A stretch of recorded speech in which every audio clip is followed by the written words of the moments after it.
Another day, another basketball stories na naman ang pagkikwentuhan natin. At ngayon nga yung pag-uusapan natin ang latest sa pagkuha ng Los Angeles Lakers kay Bradley Beal at ang balitang pagkuha ng Golden State Warriors kay LeBron James. Alam naman nga po ninyo na isa nga sa mga naging kahinaan ng Los Angeles Lakers last season ay ang kanilang bench sa kawalan nila dito ng isang player na mapagkakatiwalaan pagdating sa scoring. Kaya sa tuwing nagpapahinga sina LeBron James, Austin Reeves, Luka Doncic ay madalingang na-outscore sila ng kanilang kalaban.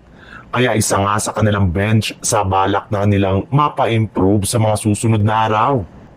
Kahit man nga nakuha nila si Jake LaRavia sa free agency, ay mas gusto pa nga nila ito na mapalakas sa pamamagitan ng pag-trade ng ilan sa kanilang mga players na hindi nila magagamit pa next season.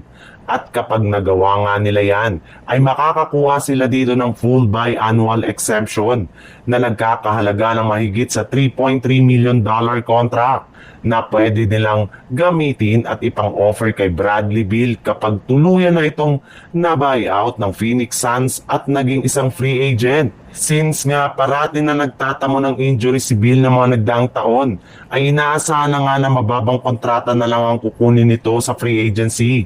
Kaya kung sakali man na makuha siya ay sigurado nga na worth it na kunin.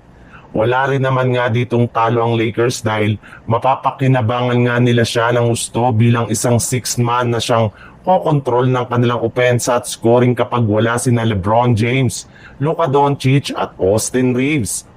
Sa ibang balita naman, natapos na nga ang ika-siyam na araw ng free agency pero napakadami pa rin naman nga na available ngayon na magagaling na mga manlalaro sa market.